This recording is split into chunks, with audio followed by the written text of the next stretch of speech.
Hello everyone and welcome back to More Knowing Wheel, episode 90. Episode 90. Wow. Where we're almost there for 2022, and yeah, it's been quite a ride over the course of the year. But as always, I'm joined by British Mattia Bonotto. How are we doing, mate? I've never had that before, but I'm doing well. Yeah, unlike Mattia Bonotto, I do have a job though. So yeah, there's some similarities, but I'm technically doing well. Mattia Bonotto still has a job to a new year as well. Remember? Oh yeah, true. So you and Mattia Bonotto are still on the same level. And currently. we're both clear of Cristiano Ronaldo, who doesn't have a job. No, he doesn't, does he? That's a very, very good point. This is, of course, the World Cup podcast this week, where we talk about why England. We sit in a corner and cry. Exactly. Yep. Love me some French-Brazilian referees. But yeah, of course, we're back once more. You know, it's a winter break. It's actually quite wintry this week. I'm sure, like every other person that does a podcast in the UK, we have to, as we're British, we have to mention the fact that it has snowed. Yeah. Yeah. Or at least it has for me. I've had quite a bit of snow. It's very icy here. It's not quite snowed that much, but it's I've been really right. annoying to try and go anywhere because my car's always a ball of ice. I don't have a scraper. It's a good job I stay here most of the time. It's reassuring. The life of a content creator. Ever since I went full time, I haven't left the house. But yeah, of course, we're back though once more. This time around, you know, the last couple of weeks we've looked back over the course of the 2022 F1 season. This time, we're looking towards the future, and we are going to be ranking the 10 teams in order of how strong we feel their driver lineups are for 2023. Now, of course, when Jamie and I, we sort of sit down, we try and plan ideas for a couple of podcasts. Often with things like this, I think we both go into it kind of worrying that we're going to have very, very different ideas. And then often, because we both know wheel, we're not often that far away from each other, are we? No, I'm pretty sure we'll there'll maybe be a few differences, but it'll be, for the most part, the same. It'll be one or two away at most, I would have thought. But of course, yeah, if you're new around here as well, make sure you check out the links down below. Of course, everything's down there. Most important one, Spotify. Go and give us a follow over there. Only 38% of you that listen to the podcast on Spotify are following. So, you know, if you're listening to us, you know, if you're in the car, you're at home on Spotify, click that follow button if you haven't already. It would be greatly, greatly appreciated. But let's get into it though then, Jamie. Talk me through. Where are we going to start? Do you think the worst lineup to begin with? I feel like that's going to make things a bit complicated if we've got different worst teams. True. I've really put you on the spot here, haven't I? Yeah, how about you just tell me who you think is the worst team? Let's go alphabetical. That's a better idea. This has been a promising start to the day. Go on, Jamie, talk me through. There's 4-8. Who's first? Alfa Romeo. Alfa Romeo, okay. Where did I put them? I put them 7th in the out of 10. Okay. Which, yeah, I think you obviously got a good mix of youth and experience with Bottas and Joe. They're both solid drivers. I don't think either of them will like win a championship ever, to be fair. Unfortunately, I think Bottas has had his shot and Joe probably doesn't have the potential. Very sadly, it pains me to say it. Jamie, going against his big man. I mean, I'm realistic, but he's a good driver, but he's not like different gravy level. Well, I've seen Guan Yu Zhou in action as a driver. You know, I've been there with him on the sim rigs, you know, practicing together. I also saw him at Silverstone. That race didn't quite go so well. No. But yeah, I mean, Alfa Romeo, though, of course, one of only 4 lineups going into the new season that remains unchanged. Which is kind of mad, isn't it, when you think about it? When we thought the city season this year was going to be absolutely dead. Yeah, and then Fernando Alonso drops a bomb. Yeah, or just a Instagram story of him with his thumbs up. Yeah. But yeah, that should help them out, I think, this season. But yeah, I think the driver lineup, it's certainly solid. I think you've got a good pair of drivers there. And yeah, unfortunately, just the potential and the ceiling of both drivers, I think, limits them from going further up the order for me. I think, yeah, we'll place him in at number 7 to begin with, and we'll sort of see how things go later on across the show. Alpine are next up, Jamie, if I'm not mistaken. Yes. Actually, no, they're not, technically. Is it not? AlphaTauri are next. Yes, just. Sorry. The first 3 letters are the same. We're also learning Teams our need alphabet to this week, go back. apparently. Go back to Toro Rosso and Renault. That was so much easier. It would make things a lot easier for us. AlphaTauri then, sorry, Jamie. Yes. The shortest lineup of 2023. The shortest lineup by probably ever, potentially. I've, unfortunately for them, put them last, which may be a little harsh. But yeah, I don't get that much confidence in their lineup. I think Tsunoda is certainly okay, and De Vries is a pretty unknown quantity, but you kind of think he is probably solid, but not a lot more than that. I don't know. About De Vries. I think the problem is with AlphaTauri, isn't it? Is obviously we know Tsunoda can be quite good, but often has struggled to deliver still. We just don't. You can't really sort of say De Vries might be really good, because if he's not, then we just look like a bunch of mugs. Yeah, would you put them above the 9th team, which I think you've already guessed? I think it's difficult to tell, isn't it? Because I reckon De Vries will come out of the gate stronger than Logan Sargent. I think Albon obviously is better than Yuki Tsunoda. But I also don't believe that De Vries or Sargent, obviously because neither of them have... Well, obviously De Vries has done one Formula 1 Grand Prix. I don't think you can really argue either of them are better than each other. And that's kind of my logic to put them behind Williams. Yeah. So I think Albon is probably the best of those four. Yes, absolutely. Absolutely, at the moment. That's kind of why I put Williams above AlphaTauri. And AlphaTauri fell in last, unfortunately, for them. Yeah, I think AlphaTauri in last, which now I put them on the board. Unfortunately, you can barely see their logo anymore. But yeah, I think AlphaTauri, they've got a lineup that has got potential down the line. But we're just not quite convinced yet. But that's kind of what AlphaTauri's there for at the end of the day. You know, it's designed to be a risky team where you can chuck drivers in. If they swim, they swim. If they drown, you ship them off to Super Formula or something like that.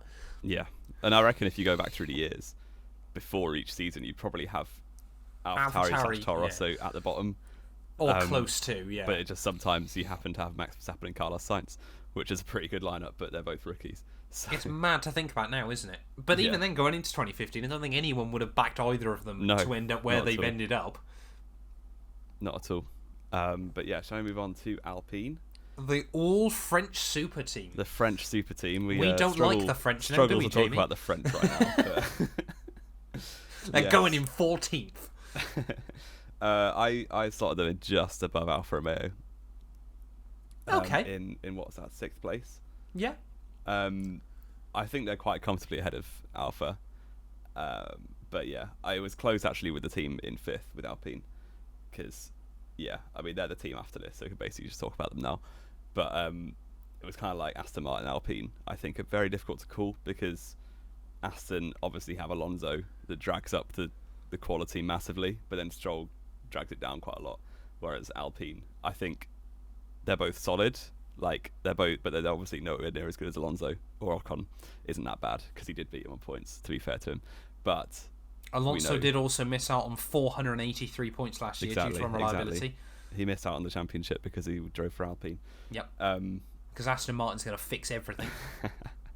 So, yeah, it's close between those two, but I put Alpine just below because basically my rule of thumb for the top of this list was like, can I see either or both drivers winning a championship? And that's kind of the metric, isn't it, for some of our top teams here. Yeah. So I kind of applied that here, and obviously Alonso has. I don't particularly see any of the other three winning one. You know what? It wouldn't actually surprise... it would surprise me, to be honest, that Alpine could deliver a car that could win a world championship. But it wouldn't surprise me as much if Gasly or Ocon ended up in a situation where they had quite a dominant car for a season. And well, a bit like Jenson Button. Yeah, exactly. Like, bless him, we love JB. He was a very, very good driver. But he probably shouldn't have been a world champion, should he? In most years. It's that kind of level driver like him, like you, Mark Webber's, like arguably Perez and Hulkenberg are on that sort of level. I wouldn't put Hulkenberg in that group, but okay. I would. I know you would. That's why I'm trying to bring you back down to earth. Any of those, the sort of second tier drivers that some of them just happen to win a world championship. A bit like Villeneuve, like Jacques Villeneuve, sorry. Not Gilles. But yeah, that kind of second level down drivers where some of them happen to be in a good car. That's kind of where we put Ocon and Gasly, whereas Alonso is definitely the tier above. Yeah, no, exactly. Alonso is still right up there, isn't he? He's sort of behind the top. He's kind of. He's probably in the top 5. He's in that top 5, isn't he? He's sort of on the fringes of that top 5. So you reckon Alpine in 6th, and therefore with that Aston Martin P5? That's what I put. Yeah. Is that Do you what agree you're with saying? I think. You probably think Aston should be at the bottom because you don't like Alonso. But No. I'm trying to think. It's difficult, isn't it? Because probably people get them all sort of laid out, and then we'll kind of just go back through it again, won't we? It's difficult to really tell because I think comparing them up against Alfa Romeo, like Alpine versus Alfa Romeo, Bottas is the best driver out of that group still. Probably, but I don't think by a lot. Not by a huge amount, but Ocon and Gasly are both closer to Bottas than Zhou Guanyu is to Ocon and Gasly. Yeah. So I think Alpine above them is fair. And then you're kind of in that weird position where Bottas is better... Sorry, Alonso is better than Bottas, sorry.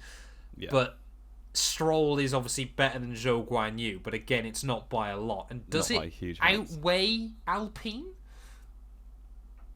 I think, just you know what, just about. I'll allow it. I'll allow it for now. Those three, really, though. Those three, can be quite close, can't they? Up next, then, Jamie. Now, I feel like this one might be where we have some disputes. It's Haas. Haas. Yes, I slotted them into the gap we have in 8th. Okay. Which might be... I'm pretty down, pretty unconfident on Haas. Okay. But I think it's hard to justify putting them higher, I think. Is that because of the team or is that because of the drivers? Well, slightly the drivers, and I hate to say it because obviously I'm a big Hulk fan. But you're a fan of half the grid, mate. Just accept it. True. You're a fan of Alonso, you're a fan of Gasly, you're a fan of Max, you're a fan of Hulkenberg. He's just got all those hashtags in his Twitter bio. Yeah, I actually do. That's the thing. I just think if you have them in 8th, I think both drivers are very, very, very solid. They'll be a safe pair of hands. But it's just hard to see either of them kicking on at this stage of their career. I think like you were saying, I think Bottas, if you compare the to Alfa Romeo, I think Bottas is the best of those 4 right now. Yeah. But I think then Hulk and Magnussen fit in. But yeah, it's hard. Really it's hard difficult, isn't it? It's really really difficult because you could argue, really, that they're kind of on a similar level to Alpine, wouldn't you? Yeah. Would you say that Magnussen is any worse than Ocon or Hulk's any worse than Gasly? Well, it's hard to tell, isn't it? Because yeah. Magnussen hasn't gone up against a proper teammate yet since he came back. Well, he did it Grosjean. Yeah. And then Hulk's obviously been out of a full-time seat for 3 years. So it's really hard to tell. You really could put anywhere from 5th to 8th in pretty much any order, it feels like at the moment, couldn't you? If you wanted to. Yeah, it's really, really difficult. I honestly thought you were going to say Haas 4th, to be honest. Oh, no. But then that kind of leaves us with McLaren, wondering where they're going to go in a second. So it is all getting very, very complicated, isn't it? It is. But we're going to put Haas 8th for now, then, are we? Is that what we're saying? Yeah. Right, come on then. I've just realised we've gone in the wrong order. It's Ferrari. Oh, yes. The alphabet is going well. Yeah, this is going to get some comments. But I have Ferrari in 4th. Really? Yeah. Okay, you're going to get some comments from me in that. Okay, well... Talk me through this. I think we did this at the start of the year for 2022, and I'm pretty sure we both had Ferrari in first. Yes. Just because we didn't know how good George Russell could be. Yeah. I think putting them, below Mercedes is definitely fair enough at this point. I would argue the off-weight you get from Max versus both Ferrari drivers puts Red Bull above them. You probably disagree with that. Where we might disagree. And I think Lando is as good as Charles, and Piastri can be as good as Carlos. But we're not basing it on how good they can be. We're basing it on... I think Piastri could be. That's the thing. It's just a bit of a gamble. But we're not... This is what we said about AlphaTauri. That's why they're in last. The metric I put of can I see either/both drivers winning a championship, I think I can see McLaren having both drivers be champions in the future. I can't see Ferrari having both drivers be champions in the future. Well, let's be fair, I can't see Ferraris being champions in the future. No, but true. Apart from that, I'm going to have to disagree with you there.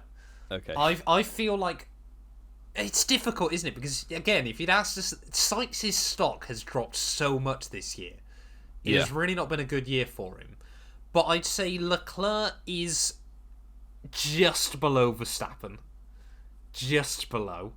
Had a couple of mistakes this year, but I feel like we also don't give him enough credit on occasion as well. A lot of pole positions in a Ferrari car that, yes, was a lot closer to the Red Bull over one lap, but I do genuinely believe Charles Leclerc is up there as quite possibly one of the best qualifiers of all time. Yeah. And going into the year, we did feel Sainz was better than Perez, but Perez didn't have a particularly amazing year either. And that's kind of the balance there between Ferrari and Red Bull, isn't it? Of you could put them pretty close together. Yeah, I feel like at the moment. Yeah, I would struggle to put Red Bull below Ferrari just because. I would struggle because basically what you're suggesting there is McLaren would have to go into P2 or just P4. Yeah. And this is where I'm struggling.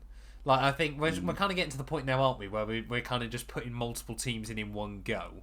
Yeah. But I can't justify putting McLaren between Ferrari and Red Bull, but I also can't justify putting them above Ferrari or Red Bull either. So below fourth for McLaren? I feel like McLaren have got to go fourth at the moment. But yeah, I'm okay with that. I'm happy to concede Ferrari P3, Red Bull P2. Yeah, I think that's good because I struggle. I think if I was to rank though the Ferrari Red Bull drivers, it would be Verstappen, Leclerc, Perez, Sainz for me. At the moment, Sainz and Perez are very close. Yes, yeah, and Max and Charles are pretty close as well. Yeah, I think that's a fair argument we're having at the moment. I don't actually know where I'd put Norris in that. Probably just behind Leclerc in third of that six. Ooh, that's a very good question, isn't it? I mean, we need to do ranking the 20 drivers, don't we, at some point? Yeah. We basically did that. That'll get complicated. Oh, we effectively did that for the 2022 season, didn't we? We did. To be fair. Oh, yeah, that is difficult, isn't it? I'm trying to think. Yeah. Because this is the thing, isn't it? Like, Leclerc, Lando, and Max, I do genuinely believe can all beat each other on their day. Obviously, Leclerc and Max have proven that against each other. Lando still hasn't really had a chance to do so. But then he did it with Leclerc in 2021. Yeah, he did. It is difficult, isn't it, between those three? And I think this is kind of the thing, a lot of people get worried about Verstappen dominance in the sport, but there is certainly 4 drivers even, obviously one of them is going to be retiring fairly soon, but 3 drivers that are going to be here in the long run that can certainly match him. Hold a candle to him. Yeah, exactly. Absolutely. Exactly. It is very hard to call, though. And I feel bad for Piastri, because him being a rookie, I mean, we do this in a year's time, where Piastri's matched Lando all season. And or been close to him. Yeah. Suddenly you'll probably put McLaren second. Exactly. Let's go on then, Jamie. Down to Mercedes. Of course, they were kind of the team that we said going into 2022, wasn't it? That could have the strongest lineup. But of course, that was all dependent on how well George Russell performed. And, well, he finished ahead of Lewis Hamilton. We've sort of said they had pretty similar years if you're ranking it across the board. So I don't think we can't really argue. They've got the best lineup, haven't they, going into the next year? Yeah. I think when you're considering, like we said at the start or halfway through, like, can you see both / either driver being a champion? Obviously, Hamilton already is multiple, and Russell is nailed on to be one. Surely. I think that's what separates them from any other team potentially, other than McLaren. I guess Piastri is an unknown quantity, but every other team. I mean, if Sainz had another good year like 2021. But I think 2020, looking back in hindsight, Leclerc did get horrendously unlucky. Oh, Leclerc was very unlucky, but Sainz was also delivering against him. Sainz was very solid, yeah. I think what you just tend to find, isn't it, is when a team's fighting for a world championship, one driver kind of has to get put to the side slightly. And I think Sainz did that to himself with a few mistakes. Early enough in the year. And like Leclerc, when he has a capable car, does just hit another level, I think. And he doesn't particularly like driving in the midfield very much. No. But I think, Mercedes, it's hard for anyone really to argue that, Mercedes don't have the best lineup. You've effectively got one of, if not the greatest Formula 1 driver of all time, and someone that can very nearly match him. Like that, you're basically talking about having Hamilton and not quite Hamilton and Schumacher in the team, but Chill close out. British bias comments close in. levels, yeah. But you Comparing know what I mean? Russell Like to even if Schumacher after even one if, season. but what I mean is like even if you say Schumacher's better than Lewis, like George is fairly close to, or he was this year. I'm sure obviously when Mercedes give Hamilton a car that can fight for a championship again, he will probably just pull away a bit from George. But I think George is quite often slept on by a lot of people, mainly because he got involved in a couple of incidents towards the end of the year, but was mighty consistent and mighty fast throughout a lot of the season. Exactly. And that leaves us then, Jamie, with Williams slotting into P9. Yeah. And I think that's about right. Obviously, I think that's fair. I think Sargent is probably coming to F1 a year too early, personally. Obviously, it's difficult, isn't it? Because it's really difficult to tell whether he's going to end up being a bit like a Yuki, who now you'd argue, was he ever really Formula 1? Because, I mean, he basically has run. Like, Logan Sargent is basically doing a Yuki Tsunoda, isn't he? Really strong F2 rookie season, comes third, and then gets a Formula 1 gig. Yeah. Sorry, I've just got a sneeze on the way, but I think it's going. We're all good. Yeah, it's difficult for Logan because you kind of feel like Williams were pretty safely going to have Piastri, as was the plan before Alonso just uprooted and left Alpine. So they didn't really, like, it was kind of like free falling and they were panicking, like, yeah, let's just give it Logan if he gets the super license points. But I mean, they had other options. They could have gone with a Mick Schumacher. Yeah. I think the problem is for Logan Sargent, isn't it? Is really because of lack of budget after his first F3 campaign.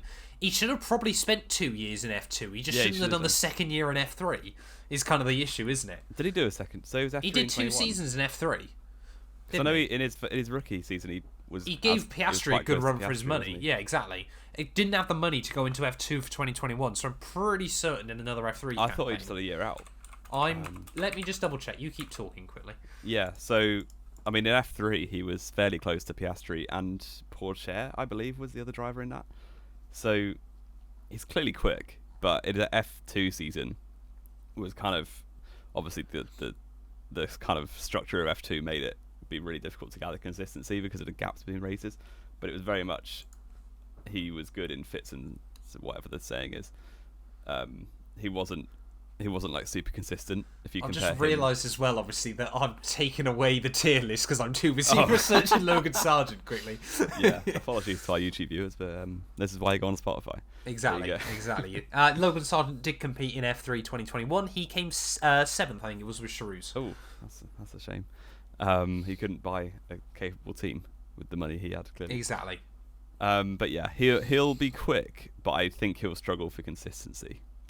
I think this is the thing, isn't it? He's lucky that he's going into a team like Williams because, let's be fair, they'll probably give him 2 seasons unless they've got another junior that is absolutely mega, or Mercedes or Alpine or someone else wants to try and get someone a gig and then willing just to give him a lot of money. But it really is the question, isn't it, of course, of when do Williams start focusing on themselves rather than just helping other teams? Yeah, true. And they kind of have been giving their seat to the highest bidder for the past few years. That's all they've been able to. But Williams, they're making a turnaround at the moment. They're getting more and more investment in. I think, it's really time where, Williams start going, actually, you know what, boys, we're our own team still. We can kind of do what we want and try to foster our own talent. Yeah. And I'm just looking at the Williams junior team. There isn't really that much going on. You've got Roy Nissany, Zach O'Sullivan. Oh, great. Jamie Chadwick's there, but I don't think she'll ever get F1, unfortunately. No, sadly not. But yeah, so in terms of his seat, I mean, they gave Latifi 3 years, so Logan's got to get at least 2. Yeah, exactly. And it will be quite a safe place to make your debut. I'd certainly rather be at Williams than AlphaTauri to make your debut. I don't know. I actually don't know about that. Yeah, I think it's. I'd feel fairly comfortable either or. I'd hate working under Franz Tost because you can't celebrate Christmas apparently. Well, yeah, that's also very true. Very, very true. So there we go then. I mean, we've kind of got all the teams slotted in now, haven't we? We've got, for those of you on Spotify, we've got Mercedes, Red Bull, Ferrari, McLaren, Aston Martin, Alpine, Alfa Romeo, Haas, Williams, AlphaTauri. find it very interesting as well, just how many of those are very, very close to where they finished in 2022, sorry. Yeah, I guess it kind of slightly, obviously, you kind of judge drivers based on where they finished, which depends a lot on the car, but also the best drivers do end up in the best cars generally. Exactly. Bar a few exceptions like Alonso, who just burns all the bridges he can. He ended up in a lot of good cars for a lot of years. He just lost to a rookie. Drew with the rookie. Well, he came behind him in the standings, mate. Got to get me Alonso pokes in there somewhere. Yeah. Would you make any changes to that? I'm just trying to think. It's so difficult, isn't it? Because you could really make a fair argument for anyone from 5th down to 8th against each other. Yeah. I'm wondering now whether McLaren need to get shifted down, though.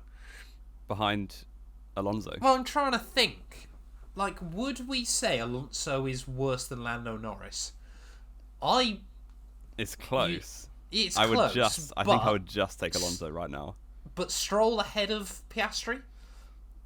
I Again, just think we've kind of gone with the unproven thing until we got to Piastri, and we're kind of just expecting him to be good. And McLaren, let's be fair, over the last few years, have not had good runs with rookies. Lando was a good one, but Stoffel Van Dorn before him, Kevin Magnussen. I just think if Piastri doesn't live up to expectations of what people think he will do, I still think he'd be better than Stroll.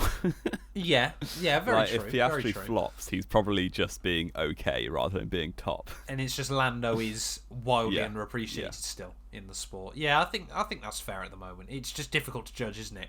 Because I think Piastri's done a fantastic job of building up a lot of hype around himself. Even with the year out. Yeah. I think we've done all right there for the most part. Let us know what you think, how wrong we are, and how British we are putting Mercedes first instead of Red Bull. With an all British lineup. Yeah, exactly. Anything else though, Jamie, that we reckon might need some subtle tweaks? I think we're looking pretty good there. I'm happy. I think we've done pretty well there for the most part. Anything else to add though, Jamie? Have we had anything come up since we started the show? Formula1.com hasn't put out anything wild. F1.com. Have a look for me. No, doesn't look like it. Just there's an analysis on what Mick Schumacher can do next. But LMDH is what he'll do next with Ferrari. Yeah, I mean we're kind of just in the quiet my man point. Liam Lawson's gone to Super Formula. That's fun. Yes, that's what we were going to quickly mention. He'll turn up mention, at AlphaTauri and raise them above Williams. Yes. Halfway through the season. Yeah, do we reckon he'll end up at AlphaTauri? He could. I think if he does well in Super Formula and one of the drivers doesn't perform, I do wonder whether we might see a bit of a shift next year if he's doing well to AlphaTauri desperately trying to get Tsunoda out. I feel like they're just going to hang De Vries around for a bit. It'll be like, when was it, 2012? No, 2013, wasn't it? Where Jean-Eric Vergne was better than... Was he better than Ricciardo or better than someone? Or 2014? He was pretty similar to Ricciardo. 2014 was when he was better than Kvyat, and then Kvyat still got the call up. Yeah. Just because they'd already announced Vergne was leaving, and then Vettel left Red Bull. Yes. Otherwise Vergne definitely would have been in the Red Bull and probably beaten Ricciardo again. Oh, I think Ricciardo kind of got into his mojo by then. What a rabbit hole to go down to. Nah, Kvyat beat Ricciardo in 2015. Did he? Yeah, on points. Did he? Are you sure? Yep. How many times did Ricciardo get screwed? A lot. Well, the Red Bull was trash, wasn't it, that year? It was, yeah. They lost to Williams. It kind of says it all. Yeah. That's mad to think about, isn't it? Because 2015 was a bizarre year for Red Bull because they had neither Seb or Verstappen. Yeah, it was the gap year. But Kvyat beat Ricciardo by 3 points. Fair enough. Not so by Vergne definitely would have done. Fair enough. Exactly. I think we've kind of gone through everything we needed to, haven't we, Jamie? We have. It's the winter break. We've kind of, we're still just vibing, everything like that. We might go into some more news stories. We might do a bit of a news roundup at some point in the new year. But thank you all, as always, so much for watching / listening. Let me know down in the comments below how badly wrong we got this week's tier list. And yeah, we will return very, very soon with more Knowing Wheel.